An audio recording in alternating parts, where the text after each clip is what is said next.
we all know, we are taking the classes of primary teachers training, and today our topic is parent and community involvement. Very interesting topic. यानी जो माता पिता होते हैं और जो आपकी सोसाइटी है उसका क्या रोल होता है, उसका क्या इन्वॉल्वमेंट होता है आपकी एजुकेशन में। बहुत ज़्यादा रोल होता है। देखिए, पेरेंट जो है वो बहुत बड़ी एग्जाम्पल होते हैं अपने स्टूडेंट्स के लिए, मतलब हमारे बच्चों के लिए। जैसे जो बच्चे होते हैं, कोई भी पेरेंट टीचर मीटिंग होती है या कोई भी वो किसी चीज़ में पार्ट लेते हैं या कोई भी कुछ भी कर रहा है बच्चा, तो उसका जो इन्वॉल्वमेंट होता है वो डायरेक्टली इनडायरेक्टली किससे स्टार्ट होता है, पेरेंट्स। तो पेरेंट्स का इन्वॉल्वमेंट तो हर एक चीज़ में होना चाहिए। लाइक जैसे कि बच्चा कोई काम कर रहा है, कोई स्कूल कर रहा है, क्या कर रहा है, क्या नहीं कर रहा है, उसने कैसी एक्टिविटी की, वो मिस्चीवियस एक्टिविटीज़ में तो नहीं है। Do you know about it, mischievous activities? Mischievous किसको बोलते हैं, सुना होगा आपने? शरारत। मिस्चीवियस नहीं, शरारती नहीं होती। मिस्चीवियस एक्टिविटीज़ कुछ और एक्टिविटीज़ होती है। लाइक जैसे बच्चे कोई भी ऐसी हरकतें करते हैं, वो तो एक नॉर्मल है, चोट मार दी, ये कर दिया, खेल रहे हैं, कूद रहे हैं, आपस में लड़ाई झगड़ा सॉल्व। बट कुछ एक्टिविटीज़ ऐसी होती हैं जो और एक्टिविटीज़ होती हैं, जैसे बाहर से जाकर इंटरनल, जैसे मान लीजिए कोई बाहर का कोई इंटर हाउस में आया, स्कूल में बच्चा कोई इंटर हाउस कॉम्पिटिशन चल रहा था, उनके साथ बदतमीजी कर रहा, तो ये ऑड है। ड्यूरिंग द क्लास कोई आप एक्टिविटी कर रहे हैं तो वो मिस्चीवियस नहीं है। या कोई ऐसी अब्यूसिव लैंग्वेज यूज़ करना जो आपके उसमें नहीं है, तो वो एक मिस्चीवियस एक्टिविटी है। या फिर कोई मतलब गर्ल और बॉय वाला कोई ऐसी चीज़ आप इंडिकेट कर रहे हो या दिखा रहे हो, छोटे बच्चे हैं फिर भी, तो वो एक मिस्चीवियस एक्टिविटी होती है जो आपकी एक्टिविटीज रेदर डिफरेंट, बिल्कुल डिफरेंट होती है स्कूल के अंदर। तो उसमें हर एक चीज़ का जो इन्वॉल्वमेंट होता है वो पता होना चाहिए, पेरेंट्स को पता होना चाहिए, क्योंकि पेरेंट्स ही होते हैं जो अपने बच्चे को समझाएंगे भी, बताएंगे भी, और अगर उनको हर एक चीज़ पता होगी तो वो टाइमली उस चीज़ को एक्शन भी लेंगे। अगर लेकिन कुछ पेरेंट्स ऐसे होते हैं जो इन्वॉल्व होने ही नहीं चाहते। उनका क्या होता है, अरे हम फीस तो दे रहे हैं, हमारी तो कोई रिस्पॉन्सिबिलिटी नहीं है, बस होमवर्क करा देते हैं, बहुत बड़ी बात है भाई, हमने एडमिशन करा दिया, अब हमारी जिम्मेदारी नहीं है, हम कहीं इन्वॉल्व नहीं होंगे, सारी जिम्मेदारी टीचर की है। भाई हम फीस किस चीज़ की दे रहे हैं, ये वर्ड्स होते हैं पेरेंट्स के। जबकि आपका बच्चा एक स्कूल में सिर्फ 6 घंटे के लिए है, सिर्फ 6 घंटे के लिए है, बाकी पूरा दिन वो आपके साथ है 18 घंटे। तो किसकी रिस्पॉन्सिबिलिटी ज़्यादा है, किसका इन्वॉल्वमेंट ज़्यादा है, पेरेंट्स का। तो पेरेंट्स का इन्वॉल्वमेंट बहुत बहुत बड़ा रोल है, बहुत बड़ा। अगर पेरेंट्स सही गाइडेंस देते हैं, सही पेरेंटिंग करते हैं, तो बच्चे हमेशा अच्छा करते हैं। आप देखेंगे अगर पेरेंटिंग, जैसे देखिए कहीं और जाने की जरूरत नहीं, इतने बड़े सेलिब्रिटी हैं, SR के, शाहरुख खान, जिनका भी हर कोई एग्जाम्पल देता है, दुनिया के सबसे बड़े आदमी हैं, अमीर भी, वैसे भी, तो उनके बेटे में वही कल्चर है, सेम जो चीज़ें SR की करते हैं वही चीज़ें उनका बेटा। क्यों? बिकॉज ऑफ पेरेंटिंग, क्योंकि उन्होंने अपने बच्चे को इस तरीके की पेरेंटिंग दी है, इस तरीके की सिखाई है, इस तरीके की तरबियत दी है कि बच्चा उस चीज़ को समझे। तो इन्वॉल्व होना पड़ता है आपको बच्चों को कहीं ना कहीं। कम्युनिटी का रोल भी एक चाइल्ड के डेवलपमेंट में बहुत इंपॉर्टेंट है, देखिए बहुत वैल्यूएबल है, क्योंकि कहीं कहीं कम्युनिटी जो होती है, जैसे कम्युनिटी आपको कभी कभी क्या करती है कि बहुत फेस आउट भी करते हैं आप चीज़ें। लेकिन लाइफ में हम बहुत कुछ आगे बढ़ना भी चाहते हैं, लेकिन कम्युनिटी ऐसी होती है हमारी कि हमें गिरा देती है। मान लीजिए फॉर एग्जाम्पल अभी हमारी कम्युनिटी बहुत ख़राब बनी हुई है, इन फ्रंट ऑफ कह सकते हैं कि गवर्नमेंट, है ना, क्योंकि कुछ ऐसे एग्जाम्पल्स भी लोग कर देते हैं कि मेरे ही एक कुछ स्टूडेंट्स उन्होंने कहा अरे मैम आप उनको नहीं समझाती हैं, कोई शॉपकीपर है वो दूध बेचते हैं, वो दूध पे बेचते हैं।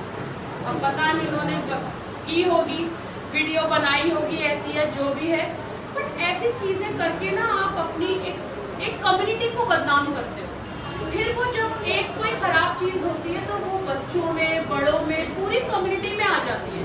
जब कोई देखिए, अब जैसे ज़्यादातर कोई भी केस होता है, कुछ भी होता है, मान लीजिए कहीं कोई अटैक होता है, तो मोस्टली इस्लाम को किया जाता है, इस्लाम को अटैक किया जाता है कि हाँ भाई इसने किया।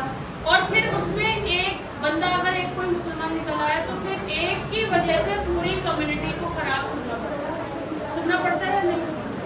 फिर हम बताते हैं, समझाते हैं, बहुत लोगों से बोलते हैं कि नहीं भाई आप एक के चक्कर में पूरी कम्युनिटी को, तो कम्युनिटी का बहुत बड़ा इन्वॉल्वमेंट होता है। बहुत बड़ा सपोर्ट होता है किसी भी बच्चे को।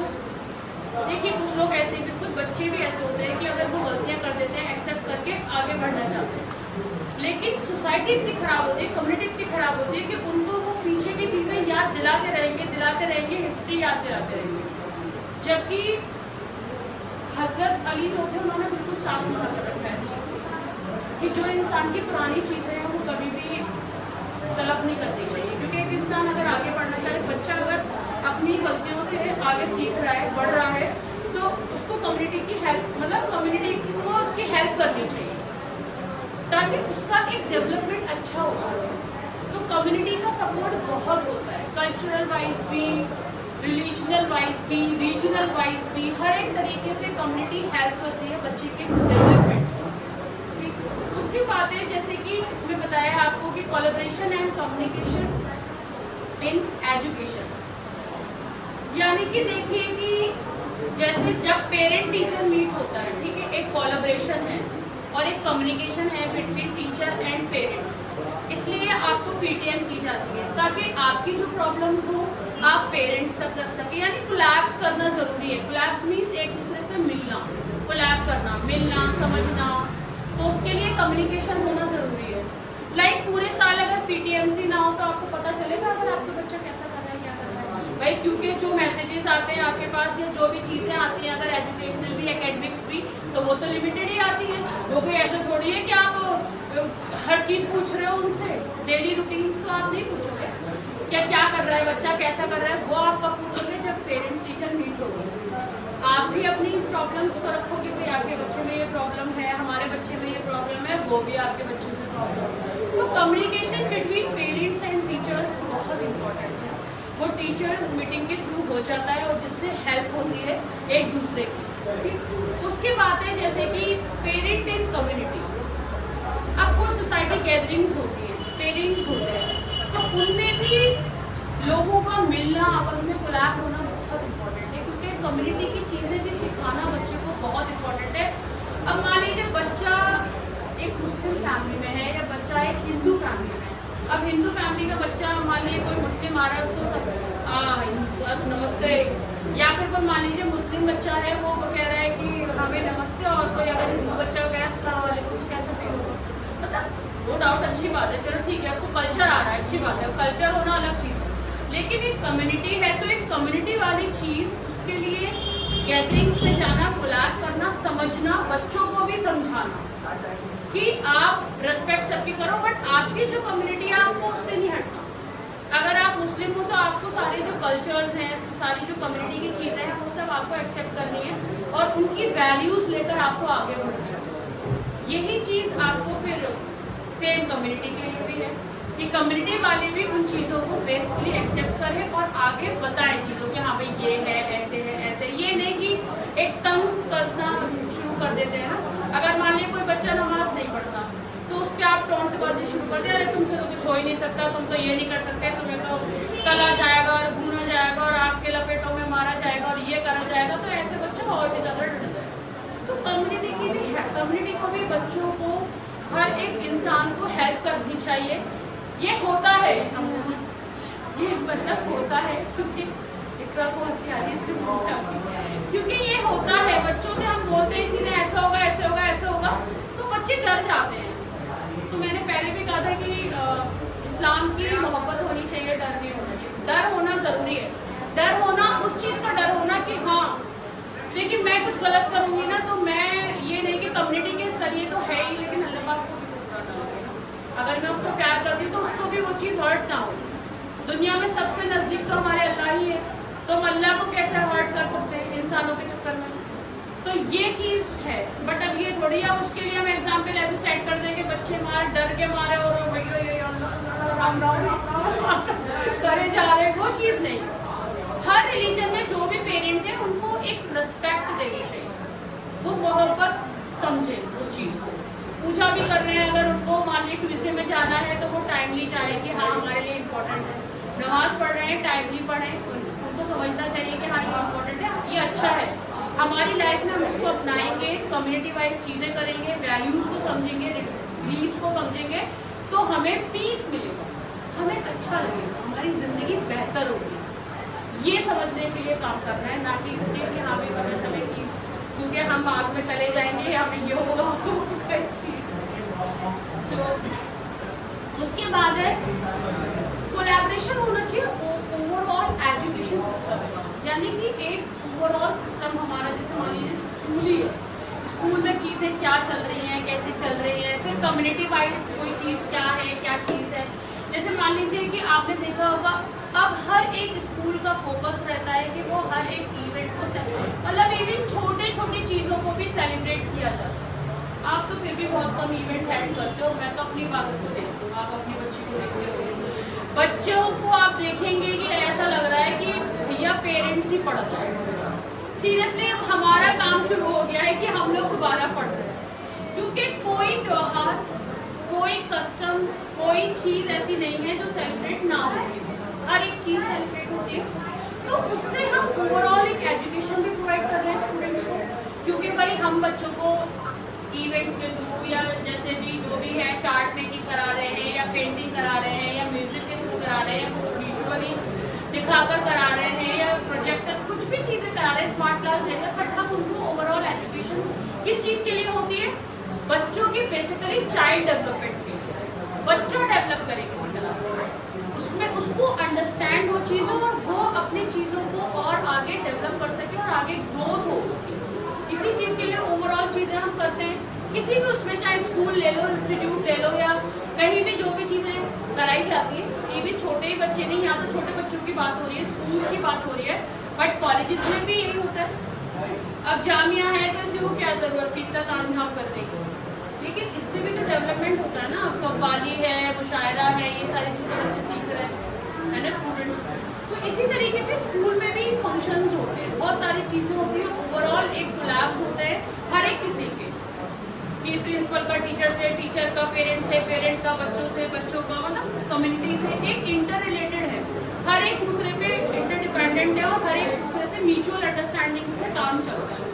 तो ओवरऑल क्लास होना बहुत इम्पोर्टेंट है, एक दूसरे की समझ रखना, समझाना, किस चीज़ के लिए, फॉर द चाइल्ड डेवलपमेंट, ठीक है।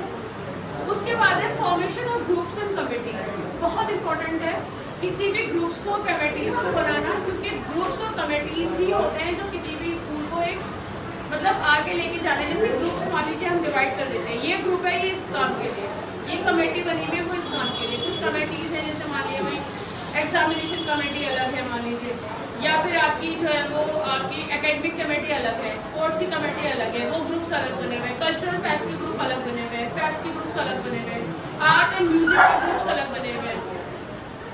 तो इस तरीके से हम ग्रुप्स को और कमेटीज को डिवाइडेड कर देते हैं अलग अलग पार्ट्स में, और फिर वो अपना रोल प्ले करती है। जैसे लाइक मैंने क्लास में बच्चों को क्लास में रिप्रेजेंटेटिव्स बना रखा है, क्यों, ताकि ये बच्चों को संभाल सकें अगर मैं नहीं हूँ मेरे एब्सेंस में। इसी तरीके से क्लास में होता है कि बच्चों को जब टीचर ना हो तो वो जो मान लीजिए कि अलग अलग हैं, अब प्रिंसिपल भी इतना काम अकेले नहीं संभाल सकता ना, उसको भी टीचर्स की, लोगों की ज़रूरत होती है, तो वो डिवाइड कर देता है अपने काम कि हाँ भाई ये आप इस ग्रुप के इंचार्ज हो, आप इस कमेटी के इंचार्ज हो, आप इस क्लब के इंचार्ज हो, अब आपको ये काम बखूबी निभाना है इस तरीके से।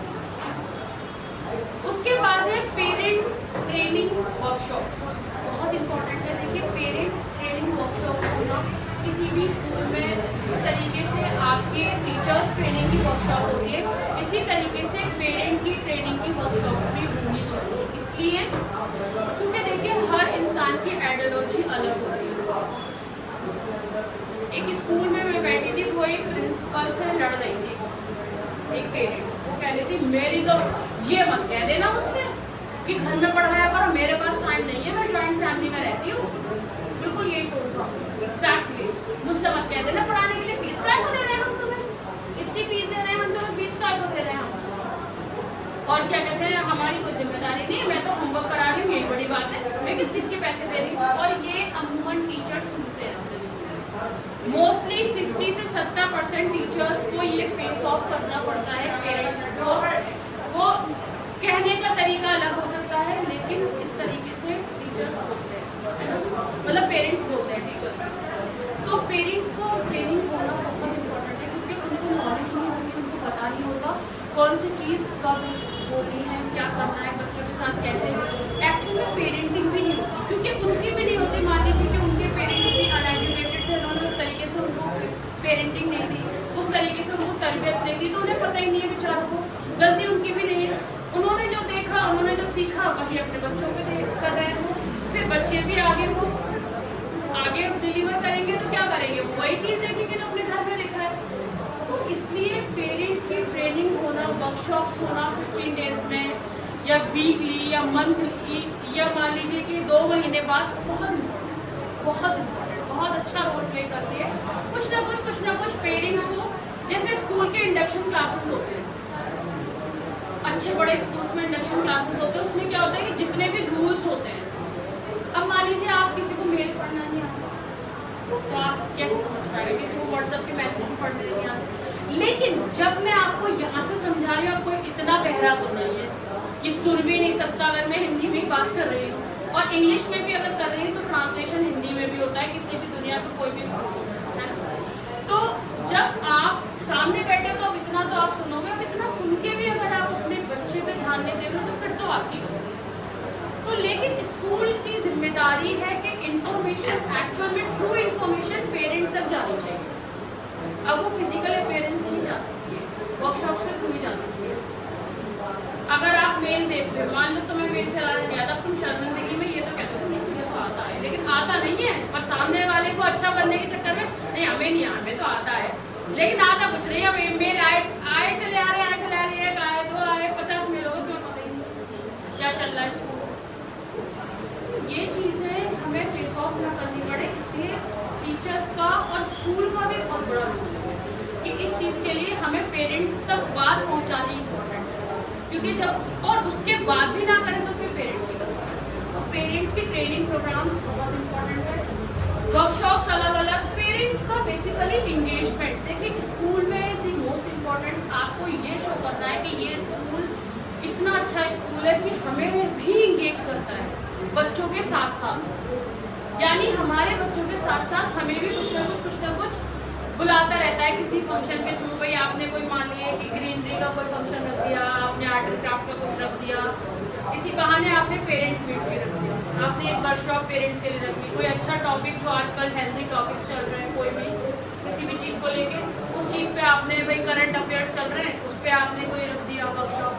तो इससे पेरेंट्स को क्या लगता है, और देखिए पेरेंट्स अगर अच्छे होते हैं तो 60-70% पेरेंट्स पहुंचते हैं, उससे लोगों को ये लगता है कि हाँ इंगेजमेंट हो रहा है। और जहाँ इंगेजमेंट होता है, जहाँ लोगों को भाई बच्चे भी हैं और पेरेंट्स भी हैं, तो वहाँ पर स्कूल अच्छा रन करता है, क्योंकि वो समझा पा रहा है, अपनी बात को आप तक पहुँचा पा रहा है, उसके पास वो तरीके हैं कि 10 तरीके से पेरेंट्स मेरे पास आने चाहिए। अब वो तरीके क्या है, वो दिमाग लगाना है।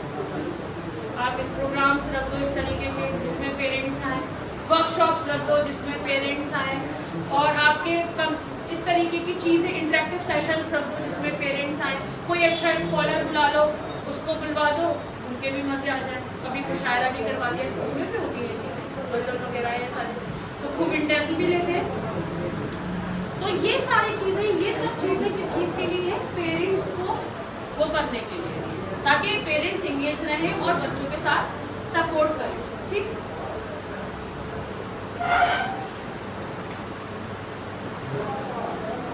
लास्ट टॉपिक है प्रोफेशनल डेवलपमेंट फॉर टीचर्स, बहुत इंपॉर्टेंट है। लास्ट है ये यूनिट खत्म है। प्रोफेशनल डेवलपमेंट फॉर टीचर्स बहुत इंपॉर्टेंट टॉपिक है। जैसे मान लीजिए कि जो भी आपके टीचिंग स्किल्स हैं उसमें इम्प्रूवमेंट डे बाय डे होगा। अब आप उसी ज़माने में रहोगे कि ब्लैक बोर्ड और चॉक लेकर पढ़ाओगे तो आपका डेवलपमेंट नहीं होगा किसी भी हाल में। अपने स्किल्स को डेवलप करते रहना डे बाय डे बहुत इंपॉर्टेंट है आपके लिए भी, फॉर योर स्टूडेंट्स। उसके बाद है एजुकेशनल ट्रेंड्स, जो भी आपका न्यू ट्रेंड चल रहा है, लाइक सबसे दी मोस्ट जो ट्रेंडिंग चल रहा है इस टाइम क्या चल रहा है, डिजिटल बोर्ड। चलो वो नहीं कर सकते अभी, आप प्रोजेक्टर पे आ जाओ, प्रोजेक्टर पे काम चल रहा है, वाइट मार्कर्स ये भी ट्रेंड में ही है। तो ये सारी चीज़ें अभी भी, अब ब्लैक बोर्ड वाला ज़माना नहीं रहा। पहले कोचिंग्स में भी ब्लैक बोर्ड ही चलते थे, चौक चलती थी, सारी चीज़ें चलती थी, वर्बली चीज़ें ज़्यादा चलती थी। अब चीज़ें थोड़ी ऑडियो में भी हो गई है, अब चीज़ें थोड़ी मतलब स्मार्ट क्लासेस में भी हो गई है। जैसे अगर आपके पास कुछ प्रोजेक्टर ही है, उसके थ्रू ये ट्रांसपेरेंसीज होती हैं प्लेन, उस पर हम लिख के ले आते हैं और फिर उसके बाद उस चीज़ से नोट्स प्रोवाइड करते हैं। तो ट्रांसपेरेंसीज होते हैं वो पूरे पूरे हैंडआउट्स बनाकर ट्रांसपेरेंसीज के थ्रू आपको प्रोवाइड किए जाते हैं। तो ये सारी चीज़ें एक जो न्यू ट्रेंड्स में एजुकेशनल टूल्स हैं, एजुकेशनल चीज़ें हैं, उस पर काम करना, उसकी नॉलेज होना इम्पोर्टेंट है। उसके बाद बहुत टीचर्स का मोटिवेशन और कॉन्फिडेंस इस लेवल पे होता है, उनका मोटिवेशन कोई ना तो गिरा सके और ना ही वो खुद गिर सके। दूसरी चीज़ कॉन्फिडेंस, वो एक इंसान के सामने भी वैसे ही बात करें और 1000 इंसान भी अगर उसके सामने खड़े हुए हैं फ्रंट, उसके अंदर कोई एक ये नहीं आना चाहिए कि वो हेसिटेट करेगा, उसका कॉन्फिडेंस इतना हाई होना चाहिए एक अच्छे प्रोफेशनल टीचर्स। दूसरी चीज़ जैसे कि कोई भी बाहर से कोई चीज़ आपको मिल रही है तो बाहर की चीज़ों को भी आपको पॉजिटिवली लेना है। बाहर से आउटकम्स जो मिलते हैं, मान लीजिए आप कहीं बाहर गए, वहाँ का एक्सपोजर, एजुकेशनल टूर्स रखते हैं लोग, मोटिवेशनल टूर्स रखते हैं, बहुत सारे सेशंस में जाते हैं, वर्कशॉप में जाते हैं, तो वहाँ का आउटकम भी आपको लेना चाहिए, लर्निंग करनी चाहिए, क्योंकि वो आपके टीचिंग में बहुत काम है। उसके अलावा लाइक जैसे कि टाइप ऑफ डोनेशन, जैसे कि डोनेशन एंड टाइप इन्होंने बताया है। जैसे मान लीजिए कि कोई भी एक डोनेशन हो सकता है, लाइक लॉन्ग टर्म भी डोनेशन हो सकता है आपसे प्रोफेशनल, आप कहीं भी अगर टीचर है तो, और शॉर्ट टर्म भी हो सकता है। It depends on your skills and confidence कि भाई आप अगर अच्छा काम करोगे तो कौन आपको निकालेगा। जाहिर है भाई जब कोई एक अच्छा टीचर होगा तो उसको तो हर कोई रखेगा। एक सेशन अगर आपने किसी भी अच्छे स्कूल में निकाल लिया फिर आपको कोई नहीं रखेगा, क्योंकि आप एक साल में सब कुछ सीख जाते हो। जो भी गलतियाँ करते हो, जो भी अच्छा करते हो, बुरा करते हो, प्रिंसिपल कैसी है, टीचर इंचार्ज कैसी है, टाइम टेबल बेसिकली जो बनाते हैं भैया वो बड़े खतरनाक लोग होते हैं। तो टाइम टेबल बनाने वाले बंदे हैं, उनसे बड़ी बना के रखनी पड़ती है बड़े स्कूल में। तो टाइम टेबल प्रोवाइड जो करते हैं आपको डेली बेसिस पर, तो उनका वो कैसे हैं, आपके एग्जामिनेशन कैसे हैं, ड्यूटी इंचार्ज वाले जो लोग हैं वो कैसे हैं, तो वो सारी चीज़ें आपको सब एक साल में, लेकिन आप पूरे मंच के तैयार हो, आपको पता चल जाता है कि हाँ यहाँ मैं काम कर सकती हूँ या मेरे लिए कहाँ पे कहाँ है। तो शॉर्ट टर्म भी हो सकता है और बहुत अच्छे भी जा सकते हैं। उसके बाद है असेसमेंट ऑफ टीचर नीड्स। अब जो भी ज़रूरतें होती है देखिए टीचर्स की, कहीं कहीं क्या होता है प्रोफेशनल डेवलपमेंट में आपका जो फ्रेमवर्क बनाया जाता है उसमें असेसमेंट की भी ज़रूरत होती है। लाइक हमें कहाँ किस चीज़ की ज़रूरत है, हमें कहाँ किस चीज़ की ज़रूरत है, हमें कहाँ पर क्या रिक्वायरमेंट है, इस चीज़ का ख्याल रखना। तो वो सब किसका काम होता है, मैनेजमेंट। उसके बाद जैसे वर्कशॉप एंड ट्रेनिंग प्रोफेशनल, उसके लिए फ्रेमवर्क में आता है। जैसे पेरेंट्स के लिए आ रहा है, ऐसे ही हमारे टीचर्स के लिए भी वर्कशॉप ट्रेनिंग ये सारी चीज़ टाइम टू टाइम और क्वालिटी वाइज। अब एक वर्कशॉप ये है कि यहाँ पे ले आया और चौक बोर्ड से समझा दिया है भैया वर्कशॉप, ऐसी नहीं, वो वर्कशॉप वाली भी होनी चाहिए कि आपको क्वालिटी टाइम मिलना चाहिए, उसमें क्वालिटी कंटेंट होना चाहिए जिसमें आप सीख भी रहे हो एक्चुअली। ये नहीं कि बस वर्कशॉप नाम की थी और वर्कशॉप में बस डब्ल्यू था बाकी कुछ नहीं था, तो वो ही होना चाहिए। वर्कशॉप में वर्कशॉप वाली चीज़ें होनी भी चाहिए।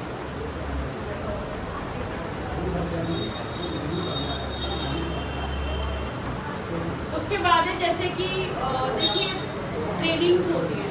ट्रेनिंग्स क्या होती है कि ऑन जॉब ट्रेनिंग्स भी होती है और ऑफ जॉब ट्रेनिंग्स भी होती है, यानी जॉब के साथ साथ भी आप ट्रेनिंग्स करते हो। और जैसे मैं मतलब जैसे जो भी MBA करता है, जो भी BTech करता है, तो उनको ट्रेनिंग्स करनी होती हैं। तो कुछ ट्रेनिंग्स ऐसी होती है जो हमारी जॉब के साथ साथ होती है, जैसे 2 हफ्ते की ट्रेनिंग, 4 हफ्ते की, और उनकी 8 वीक्स की ट्रेनिंग्स मैंने की थी शादी मारुति की सिस्टर कंसर्न है वहाँ पे 2 महीने की। तो उसमें जब मैंने ट्रेनिंग किया था, या मतलब कोई भी करता है ट्रेनिंग, तो उसमें हमें बहुत सारी चीज़ें सिखाई जाती हैं कि लोग मैन्युफैक्चर ऐसे करते हैं, सारी चीज़ें ऐसे करते हैं। उसमें तो मारुति के सारे पार्ट्स बनते हैं बेसिकली मैन्युफैक्चरिंग फॉर्म में, तो वहाँ पर कैसे होता है, यहाँ पे पूरा लेबर का है या वो है सारी चीज़। तो वो on job of job trainings होती है। ऑन जॉब क्या होती है, जब आप जॉब के साथ साथ ट्रेनिंग्स करोगे, यानी आपकी जॉब भी चल रही है और उसके साथ साथ आप अपने स्किल्स पे काम करते हो, ट्रेनिंग्स भी लेते हो। तो इस तरह की ट्रेनिंग्स होती हैं। वो टेक्निकल भी हो सकती है, इंडक्शंस भी हो सकती हैं, जनरल्स भी हो सकती है, अलग अलग भी। सेमिनार, वर्कशॉप, हर एक चीज़ मतलब बहुत इम्पोर्टेंट है फॉर द टीचर्स को डेवलप करने के लिए, टीचर्स को प्रोफेशनल बनाने के लिए वर्कशॉप का होना, सेमिनार का होना, और हर मॉर्निंग टाइम मैनेजमेंट। एक टीचर के पास सबसे भी मोस्ट इम्पॉर्टेंट जो आप लोगों में थोड़ा सा कम हो रहा है कि टाइम मैनेजमेंट है। एक टीचर का टाइम मैनेजमेंट कि देखिए, एक तो कभी भी अपनी पर्सनल और प्रोफेशनल लाइफ को मिक्सअप आपको कभी नहीं करना। आपकी लाइफ में पर्सनल क्या चल रहा है वो घर चल रहा है, जो प्रोफेशनली आप कर रहे हो, स्कूल में छोड़े कर रहे हो, वो आप स्कूल में छोड़े, कभी मिक्स मत करो। ठीक। दूसरी चीज़, आपका टाइम आपको पता है कि भाई आपको कितने बजे उठना है, आपको घर का काम कितना है, कैसे है, क्या करना है, स्कूल की टाइमिंग्स क्या है, किस तरीके से आपको सॉल्व करनी है, उसके बाद बच्चों के लिए वर्कशीट, ये सारी चीज़ सब कुछ बनाना है, तो वो आपको पता होगा। ठीक है, तो ये आपको चल